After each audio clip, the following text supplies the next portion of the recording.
Hello दोस्तों, ND schedule में आपका बहुत बहुत स्वागत है। तो जैसा कि आप सबको पता होगा कि हम लोग आरपीएफ के एग्जाम से रिलेटेड क्लास को देख रहे हैं, जिसमें आपका क्लास नंबर 3 आज हमारा होगा। इसके पहले हम 2 क्लास देख चुके हैं। अगर आप लोग चैनल पर नए हैं, चैनल को सब्सक्राइब कर लीजिएगा और जाइए 2 क्लास देखिए और अपना फीडबैक कमेंट के माध्यम से देख सकते हैं। तो जीके जीएस के हम क्लास को देख रहे हैं, जो भी आपका आरपीएफ में प्रीवियस ईयर के पेपर हुआ है उसके रिलेटेड क्वेश्चन जो है यहाँ पे देख रहे हैं। इतना डेट में फर्स्ट शिफ्ट का आज हम क्लास को यहाँ पे देखेंगे, ठीक है, और समझेंगे किस तरह के क्वेश्चन आपको पूछता है, ठीक है। और आपको बता दें कि रीजनिंग का क्लास जो है हम शाम को यहाँ पे लेने वाले हैं। शाम के क्लास जो है जो भी आरपीएफ कांस्टेबल में आपका क्वेश्चन पूछा गया है, ठीक है, उसको हम चैप्टर वाइज यहाँ पे देखेंगे, ठीक है। तो चलिए यहाँ पे अब हम क्वेश्चन को देख लेते हैं। क्वेश्चन किस तरह का हमारा यहाँ पे इसमें है, देखिए फर्स्ट क्वेश्चन हमारा ये है, क्लोरोएथेन का सामान्य नाम क्या है, ठीक है। अगर आप ध्यान से देखिए तो क्लोरोइथेन का सामान्य नाम क्या है, ठीक है। तो इसका सामान्य नाम क्या होता है, विनाइल क्लोराइड, ठीक है, विनाइल क्लोराइड। इसका फार्मूला क्या होता है, तो ये होता है C2H3Cl, ठीक है, ये फार्मूला होता है विनाइल क्लोराइड का C2H3Cl। और इसका एक और नाम है, इसका एक और नाम है, इसको बोलते हैं मोनोमर बोलते हैं, या क्लोरोइथेन इसको बोला जाता है, मोनोमर या क्लोरोइथेन, ठीक है। तो ये आपका हो जाएगा यहाँ पे ऑप्शन नंबर 20 का आंसर हो जाएगा, ठीक है। तो ये हमारा फर्स्ट क्वेश्चन था। सेकंड क्वेश्चन देखिए यहाँ पे, निम्न में से जिम्नास्टिक से कौन सा शब्द संबंधित नहीं है, ठीक है। आपको क्वेश्चन में ये बताना है इसमें कि निम्न में से जिम्नास्टिक से कौन सा शब्द इसमें से जो है संबंधित नहीं है, इसको बताना है। तो बैकवर्ड रोल, ठीक है, और यहाँ पे हो जाएगा फॉरवर्ड रोल, बैलेंस और गली पॉइंट। तो गली पॉइंट आपका जो है ये जिम्नास्टिक से संबंध नहीं होता है, ठीक है। ये किससे होता है गली पॉइंट, तो ये होता है आपका क्रिकेट से, ठीक है, ये क्रिकेट से संबंधित होता है। तो देखिए आपको ये क्वेश्चन जो है ये किससे पूछा गया, खेल से। ये खेल से आपको जीके जीएस का जो है खेल से संबंधित जो आपके प्रश्न बनते हैं, तो ये खेल वाला क्वेश्चन है, ठीक है, यहाँ से क्वेश्चन पूछा गया। तो आपको हर एक खेल में कौन से खेल का कौन सा नाम से बोला जाता है, ठीक है, और किस खिलाड़ी को किस नाम से बोला जाता है। बहुत सारे ऐसे क्वेश्चन आपको बन सकते हैं, जो कि हम क्वेश्चन में आगे तरह के जब आएगा क्वेश्चन आपको देखते जाएंगे, बताते जाएंगे कि कहाँ से क्वेश्चन ये पूछा गया है, ठीक है। तो ये आपका हो जाएगा गली पॉइंट जो है ये जिम्नास्टिक से नहीं है, बाकी ये सब सारे बैकवर्ड फॉरवर्ड बैलेंस। अब देखिए जिम्नास्टिक से क्वेश्चन अगर आपको देखना तो 3 क्वेश्चन तो यहीं से बन गया, और ये क्वेश्चन यहाँ पे 4 क्वेश्चन, ये क्वेश्चन में 4 क्वेश्चन हम यहाँ पे देख लिए, ठीक है। चलिए तो आपका ऑप्शन नंबर डी इसका आंसर हो जाएगा। चलिए अगला क्वेश्चन देखते हैं, थर्ड नंबर क्वेश्चन, केंद्र और राज्यों के बीच शक्तियों के वितरण का प्रावधान भारतीय संविधान के किस अनुसूची में किया गया है, ठीक है। तो आपको देखिए जैसे केंद्र होता है आपको सेंट्रल गवर्नमेंट और स्टेट गवर्नमेंट, ये जो शक्ति होती है पावर्स होती है, इसके वितरण का प्रावधान भारतीय संविधान के किस अनुसूची में किया गया है, इसको आपको बतानी है। तो केंद्र और राज्य के जो आपको किया गया ये 7वीं अनुसूची में किया गया। ऑप्शन नंबर ए 7वीं अनुसूची में इसका जो है यहाँ पे अनुसूची में प्रावधान किया गया है। ऑप्शन नंबर ए इसका आंसर यहाँ पे हो जाएगा, ठीक है, 7वीं अनुसूची में।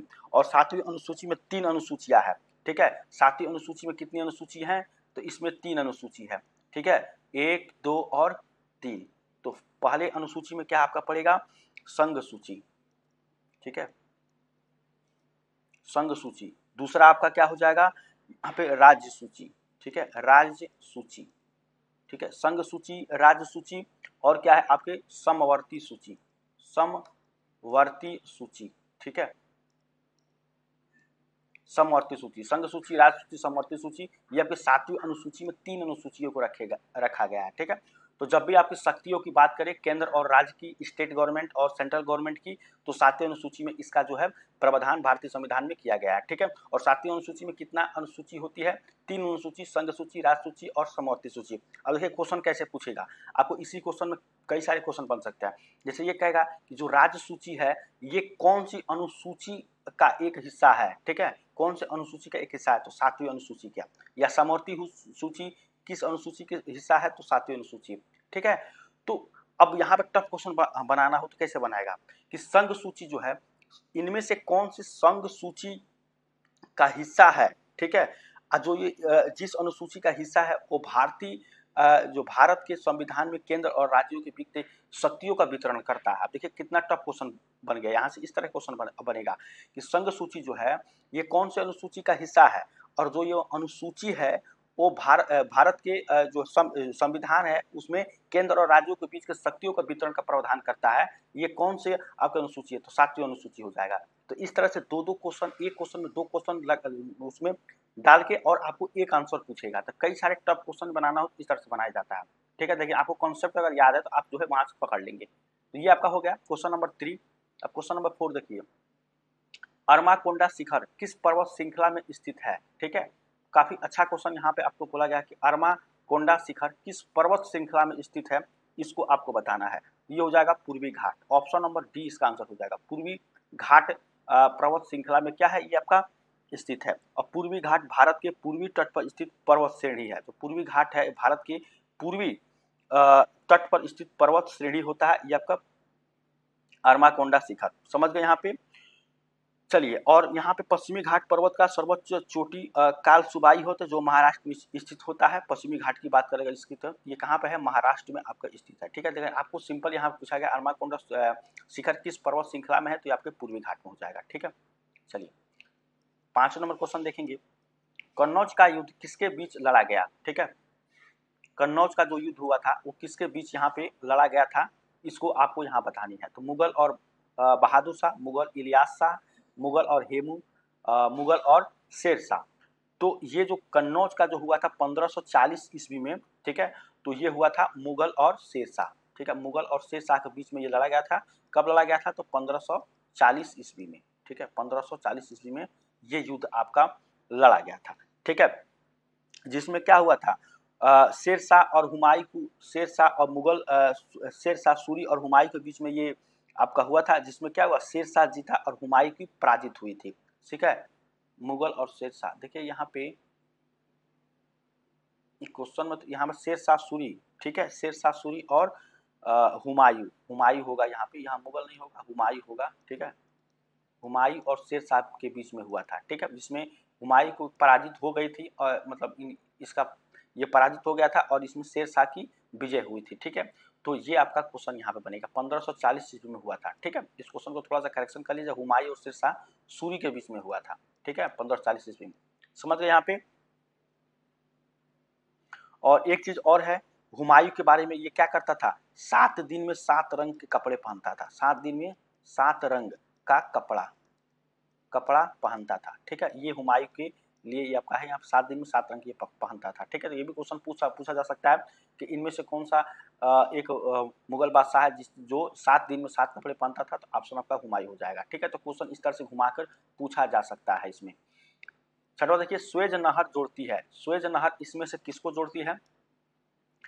ये आपका जो है यहाँ पे देखिए, तो स्वेज नहर, ये भूगोल से क्वेश्चन पूछा गया है, स्वेज नहर किसको यहाँ पे जोड़ती है? तो स्वेज नहर आपको देखिए, काला सागर, कैस्पियन, लाल सागर, अरब सागर, भूमध्य सागर को लाल सागर, ये आपका ऑप्शन हो जाएगा सी। भूमध्य सागर को किससे जोड़ती है? लाल सागर से। भूमध्य सागर को लाल सागर से जोड़ती है, ऑप्शन नंबर सी यहाँ पे आपका हो जाएगा। और इसका निर्माण कब हुआ था? स्वेज इसका अगर बात करें निर्माण की, तो जो आपका निर्माण हुआ था, ये हुआ था आपका 1900 सॉरी 1800, ये हुआ था 1869 ईस्वी में। ठीक है, 1869 ईस्वी में इसका क्या हुआ था, निर्माण हुआ था स्वेज नहर का। स्वेज नहर का निर्माण 1869 में हुआ था। इसे फ्रांसीसी इंजीनियर फर्डिनेंड, ठीक है, एक इंजीनियर थे, इसके इंजीनियर, इनका क्या नाम था, इनका नाम था फर्डिनेंड।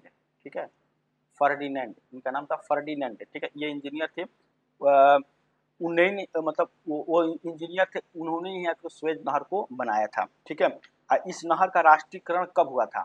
अब ये भी क्वेश्चन पूछ सकता है कि राष्ट्रीयकरण कब हुआ था? राष्ट्रीयकरण कब हुआ था? इस नहर का राष्ट्रीयकरण हुआ था 1956 ईस्वी में। 1956 ईस्वी में इसका क्या होता है, राष्ट्रीयकरण। तो आपको ये भी ध्यान देना है कि क्वेश्चन कई सारे पूछ सकते हैं कि यहाँ पे सिंपल तो हुई थी, स्वेज नहर का राष्ट्रीयकरण कब हुआ था? तो 1956 में। या 1956 में किस नहर का राष्ट्रीयकरण किया गया था, ये भी क्वेश्चन पूछ सकता है। तो यहाँ पे हो जाएगा स्वेज नहर। ठीक है, तो देखिए स्वेज नहर पर मिस्र का अधिकार है, ये आपको पता ही होगा, स्वेज नहर का मिस्र का अधिकार है, ये इसको भी आपको जानकारी होनी चाहिए। तो 7 नंबर क्वेश्चन अब हम देखेंगे। देखिए ये क्वेश्चन आपको साइंस से पूछा गया कि तरल माध्यम में किस वस्तु की घूर्णन गति की घटना का निरीक्षण द्वारा किया जाता है। ठीक है, तो ये क्वेश्चन आपका है, काफ़ी अच्छा क्वेश्चन है कि तरल माध्यम किस वस्तु का घूर्णन गति की घटना का निरीक्षण द्वारा किया जाता है। तो सापेक्ष चुंबकीय स्पिन, मैग्नस प्रभाव। तो यहाँ पे आपका हो जाएगा स्पिन। स्पिन प्रभाव जो है तरल माध्यम किसी में, सॉरी यहाँ पे ये नहीं होगा, स्पिन नहीं होगा, आपका क्या होगा, घूर्णन, मैग्नस होगा, मैग्नस। ऑप्शन नंबर डी, यहाँ पे ध्यान देना, मैग्नस प्रभाव होगा। ठीक है, मैग्नस प्रभाव द्वारा तरल माध्यम किसी वस्तु, कोई तरल माध्यम वस्तु है उसको मैग्नस प्रभाव के द्वारा यहाँ पे किया जाता है। अब देखिए यहाँ पे मैग्नस प्रवाह होता क्या है, तो मैग्नस प्रवाह क्या होता है कि यह प्रवाह कोई बेलनाकार या गोली ठोस वस्तु किसी तरल को डुबोकर चक्रण कर रही हो तो इसे क्या कहते हैं, मैग्नस प्रवाह। ठीक है, मान लीजिए कोई यहाँ बेलनाकार ठोस वस्तु है, उसको तरल को डुबोकर यहाँ पे इसमें डुबोकर और इसके चक्रण कराया जाता है, ये इसका क्या कहलाता है, मैग्नस प्रवाह कहलाता है। ठीक है, तो ये आपका हो जाएगा ऑप्शन नंबर डी, इसका आपका यहाँ पे आंसर हो जाएगा। चलिए 8 नंबर देखते हैं। 8 नंबर क्वेश्चन, उर्दू का प्रसिद्ध गीत सारे जहां से अच्छा किसने लिखा। ठीक है, ये क्वेश्चन आपका कि उर्दू का प्रसिद्ध गीत सारे जहां से अच्छा किसने लिखा। तो अब्दुल हमीद लाहौरी, मोहम्मद इकबाल, अबूज फजल, मिर्जा गालिब, ये किसने लिखा था, मोहम्मद इकबाल ने। मोहम्मद इकबाल ने लिखा था यहाँ पे सारे जहां से अच्छा। ठीक है, और यहाँ पे बात करें कि ये हो गया, और यहाँ पे मोहम्मद इकबाल का अगर बात करें जन्म की, मोहम्मद इकबाल के जन्म की बात करें तो इनका जन्म कब हुआ था, 9 नवंबर 1877 ईस्वी को। 9 नवंबर 1877 ईस्वी को इसका जो है सॉरी इनका मोहम्मद इकबाल का जन्म हुआ था। ठीक है, और इनका एक किताब है, उन किताब का क्या नाम है, इनका एक किताब है, किताब का नाम है तराना ए हिंद। ठीक है, सारे जहां से अच्छा। ठीक है, इसको बोला जाता है तराना ए हिंद। ठीक है, तराना ए हिंद। ठीक है, समझ गए, तो ऑप्शन नंबर बी इनका आंसर हो जाएगा, सारे जहां से अच्छा जिसने लिखा है। ठीक है, गीत को, ये मोहम्मद इकबाल। चलिए क्वेश्चन देखिए अगला, फीफा का पूर्ण रूप है। फीफा का पूर्ण रूप क्या है, इसमें से ये आपको बतानी है। फीफा का पूर्ण रूप है, तो यहाँ पे आपका फीफा का पूर्ण रूप आपका क्या हो जाएगा, ये सबसे पहली बात तो फीफा है, ये फुटबॉल से आपकी आती है, फुटबॉल से। ठीक है, फुटबॉल से संबंधित है, फुटबॉल सॉरी फीफा, तो ये हो जाएगा federation international D football association. ठीक है, यहाँ पे ये हो जाएगा federation international D football association, इसका फुल फॉर्म यहाँ पे हो जाएगा।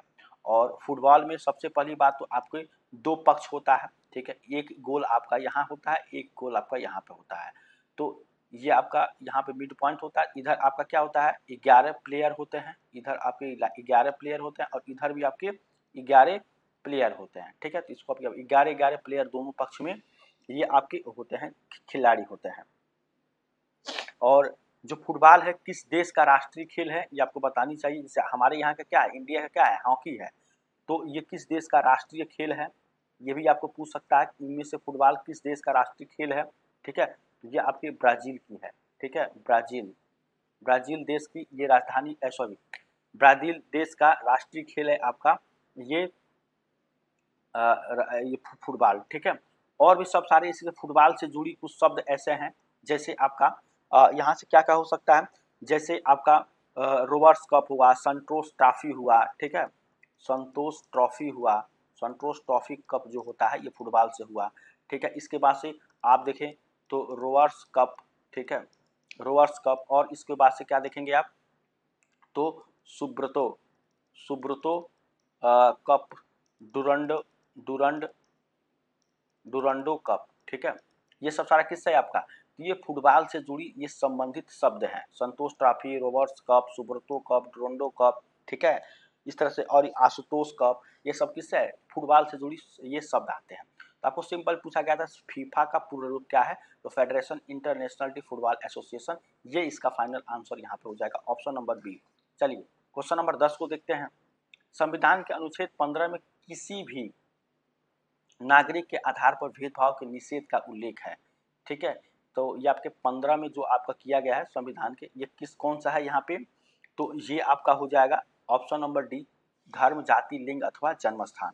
डी हो जाएगा धर्म, जाति, लिंग अथवा जन्म स्थान, ये आपके संविधान के 15 में ये बोला गया है। ठीक है, भेदभाव न हो, धर्म, जाति, लिंग अथवा जन्म स्थान से कोई भेदभाव न हो, ये संविधान के 15 अनुच्छेद में ये आपको यहाँ पे बोला गया है।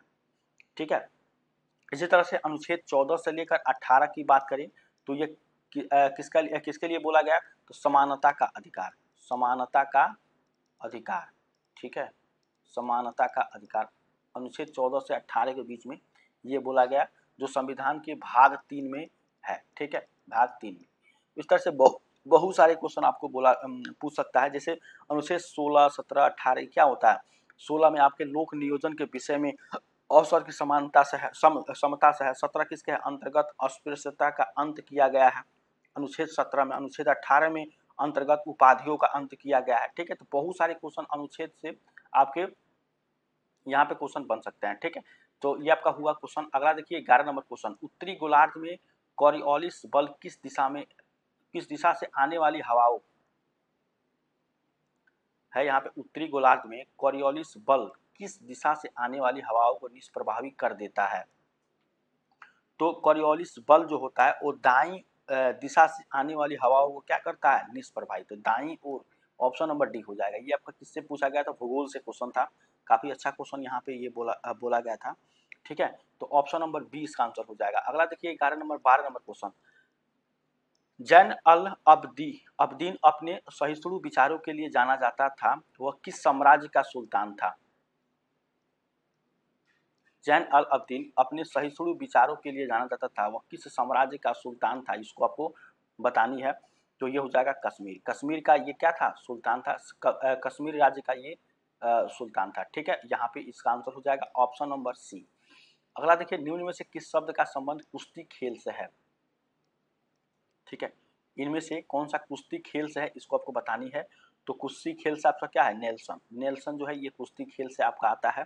नेल्सन सब कुश्ती खेल से आता है। ठीक है, और जैसे कि अब देखिए यहाँ पे एक चीज और है, कई सारे शब्द आते हैं। जैसे कुश्ती खेल से ये आपका नेल्सन हो जाएगा। उसके बाद से हीयू भी आपका किससे आता है, कुश्ती से। Half Nelson, half Nelson. ठीक है, हाफ नेल्सन इसको बोलते हैं। ठीक है, ये आपकी कुश्ती से आता है। उसके बाद से करंडल, एक आता है करंडल, करंडल और डबल नेल्सन, एक होता है डबल नेल्सन। ठीक है, नेल्सन ये भी आपका किससे आता है, कुश्ती से ही शब्द आता है। ठीक है, मंट ब्रिज, मंट ब्रिज, मंट ब्रिज, ये सब किससे आते हैं, आपके कुश्ती खेल से संबंधित ही आपके हैं। ठीक है, चलिए ये क्वेश्चन नंबर 13 हुआ। क्वेश्चन नंबर 14 देखिए, केंद्र और राज्यों के बीच संबंध को दिया गया है विवरण संविधान के किस भाग में। देखिए ये थोड़ा सा क्वेश्चन उल्टा हो गया है। यहाँ पे जो आपका केंद्र और राज्यों के बीच संबंधों का विवरण, ये आपका होना चाहिए। केंद्र और राज्यों के बीच का संबंधों का यहाँ से क्वेश्चन आपका कट जाएगा। ठीक है, ये कट के इधर हो गया है। संबंधों का विवरण संविधान के किस भाग में दिया गया है, ये यहाँ पे दिया गया, यहाँ से होना चाहिए। तो आप समझ सकते हैं क्वेश्चन क्या दिया गया है कि केंद्र और राज्यों के बीच के संबंधों का विवरण संविधान के किस भाग में दिया गया है, क्वेश्चन ये है। ठीक है, तो ये आपका किस में देगा, 11वें भाग में ये आपको यहाँ पे दिया गया है। 11वें भाग में ये आपका दिया गया है केंद्र और राज्यों के संबंधों का विवरण। ठीक है, ऑप्शन नंबर ए आंसर होगा। ठीक है, क्वेश्चन नंबर 15 देखिए, ये क्वेश्चन है बगदाद किस नदी के किनारे स्थित है। ठीक है, और देखिए इस क्वेश्चन का कमेंट बॉक्स में आपको आंसर देना है, बगदाद किस नदी पर है, कमेंट में इसका आंसर देना है। ठीक है, कमेंट में, समझ गए। चलिए, बगदाद किस नदी के किनारे स्थित है, इसको आपको कमेंट में आंसर देना है। राज्यपाल का कार्यकाल कब तक होता है, राज्यपाल का कार्यकाल कब तक होता है, इसको आपको बतानी है। तो राज्यपाल का जो कार्यकाल होता है तो आपका यहाँ पे राष्ट्रपति को इच्छानुसार होता है। राज्यपाल का कार्यकाल राष्ट्रपति के इच्छानुसार, राज्यपाल का कार्यकाल 5 वर्ष होता है। ठीक है, किसी भी राज्यपाल का कार्यकाल कितना होता है, 5 वर्ष का होता है। और राज्यपाल की नियुक्ति कौन करता है, राष्ट्रपति, राष्ट्रपति के द्वारा यहाँ पे होता है नियुक्ति, राष्ट्रपति के द्वारा इनकी नियुक्ति यहाँ पे होती है, राज्यपाल की। ठीक है, राज्यपाल, समझ गया, इसको आपको ध्यान देनी है। ठीक है, और एक चीज और राज्यपाल के बारे में, राज्यपाल राज्य में केंद्र सरकार के प्रतिनिधि के रूप में कार्य करता है। जो राज्यपाल होते हैं वो केंद्र सरकार के यहाँ पे आपके प्रतिनिधि के रूप में राज्य में काम करते हैं। राज्य में, हर राज्य में आपको एक राज्यपाल मिलेंगे जो केंद्र सरकार के प्रतिनिधि के रूप में यहाँ पे कार्य करते हैं। ठीक है, चलिए ये क्वेश्चन हो गया आपका। 17 नंबर देखिए, एशिया का सबसे लंबा नदी निम्न में से कौन सी है। यहाँ पे अगर ध्यान दें, एशिया की सॉरी, एशिया की सबसे लंबी नदी निम्न में से कौन है? यांग, तिसक्यांग नदी, ब्रह्मपुत्र नदी, मेकांग नदी, हांगडो नदी। तो एशिया का सबसे बड़ा जो होगा आपका हो जाएगा ऑप्शन नंबर ए। ठीक है, एशिया का सबसे बड़ा ये हो जाएगा ऑप्शन नंबर ए। और यह नदी एशिया की सबसे बड़ी नदी तथा दुनिया की चौथी सबसे बड़ी नदी है। ठीक है, एशिया की तो सबसे बड़ी है ये है एशिया की, और दुनिया की कितनी है? चौथी, दुनिया की चौथी बड़ी नदी है। ठीक है, इसकी लंबाई कितनी है? तो 5.797 किलोमीटर। ठीक है, ये इसकी लंबाई होगी। ठीक है, इतनी बड़ी लंबाई इसकी है, समझ गए। और ब्रह्मपुत्र नदी भारतीय अपवाह तंत्र का सबसे बड़ी नदी है, जिसकी लंबाई कितना है? 2900 किलोमीटर। 2900 किलोमीटर है। ठीक है, भारत की सबसे बड़ी ये अपवाह जो है नदी है। ठीक है, 2900 किलोमीटर है। ठीक है, समझ गए यहाँ पे। चलिए अब देखिए, भारतीय संविधान की 9वीं अनुसूची के अंतर्गत कौन सा अनुच्छेद शामिल है? इसको आपको ध्यान देना है यहाँ पे। भारतीय संविधान की 9वीं अनुसूची के अंतर्गत कौन सा अनुच्छेद शामिल है यहाँ पे? तो ये आपका क्या हो जाएगा? अनुच्छेद 200 यहाँ पे 43। अनुच्छेद 243 ये अनुच्छेद में क्या है? शामिल है। ऑप्शन नंबर सी इसका आंसर हो जाएगा। 19 नंबर देखिए, भारतीय संविधान के मौलिक अधिकारों का प्रावधान किस संविधान से लिया गया है? मौलिक अधिकारों का संविधान किस संविधान से लिया गया है, इसको आपको बतानी है। तो यहाँ पे हो जाएगा संयुक्त राज्य अमेरिका के संविधान से मौलिक अधिकार को लिया गया है। मौलिक अधिकार किससे लिया गया? संयुक्त राज्य अमेरिका के संविधान से। ऑप्शन नंबर सी इसका आंसर यहाँ पे हो जाएगा। 20 नंबर है, मंत्रिपरिषद के सदस्यों की अधिकतम संख्या का निर्धारण किस संविधान के संशोधन द्वारा किया गया है?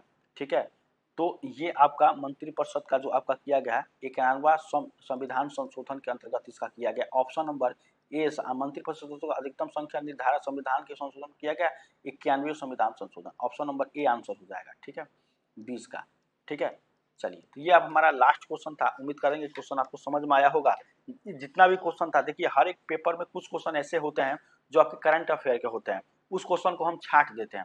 कुछ क्वेश्चन ऐसे होते हैं जो आपके पुराने जो है ढर्रे के क्वेश्चन होता है, उसके हमको छांट देते हैं। बस वही क्वेश्चन हम यहाँ पे लेते हैं जो क्वेश्चन आपके काम का है। ठीक है, मतलब काम के मतलब कि करंट अफेयर भी आपका काम का है, लेकिन ये पुराना करंट अफेयर 18 का 17 का लेकर आपको क्या करेंगे? करंट अफेयर कम से कम आपको यहाँ से 5 से 8 या किसी में 10 क्वेश्चन, ठीक है, इस तरह से देखने को मिल जाता है। लेकिन 5 से 8 मिलता है। इसी क्वेश्चन को हम छांट के जो 20 क्वेश्चन यहाँ पे लेते हैं, 20, 21, 22 जो भी आपका बन सकता है, इसको यहाँ पे लिया जाता है। कुछ क्वेश्चन ऐसे होते हैं जो उतना इंपॉर्टेंट नहीं होता है। ठीक है, कहीं से क्वेश्चन पूछे उसको भी निकाल देते हैं। आपको केवल जो है इंपॉर्टेंट क्वेश्चन लिया जाता है, और इस पे ये ध्यान रहता है कि हाँ, इस टाइप का क्वेश्चन आपको पूछ सकता है, इसी ढर्रे से क्वेश्चन आपको बनाया जाता है। ठीक है, जिससे कि आपको ये लगेगा हाँ, इसको इस टाइप से क्वेश्चन हम पढ़ेंगे तो काफी ज्यादा फायदा होगा। तो ये था क्लास। उम्मीद करते हैं आपको पसंद आया होगा। शाम के क्लास में हम रीजनिंग के क्लास को देखेंगे। उम्मीद करेंगे वो भी आपको जो है क्लास अच्छा लगेगा। चैनल पर नए हैं, चैनल को सब्सक्राइब, लाइक और शेयर जरूर करिए। चलिए मिलते हैं नेक्स्ट, तब तक थैंक यू सो मच।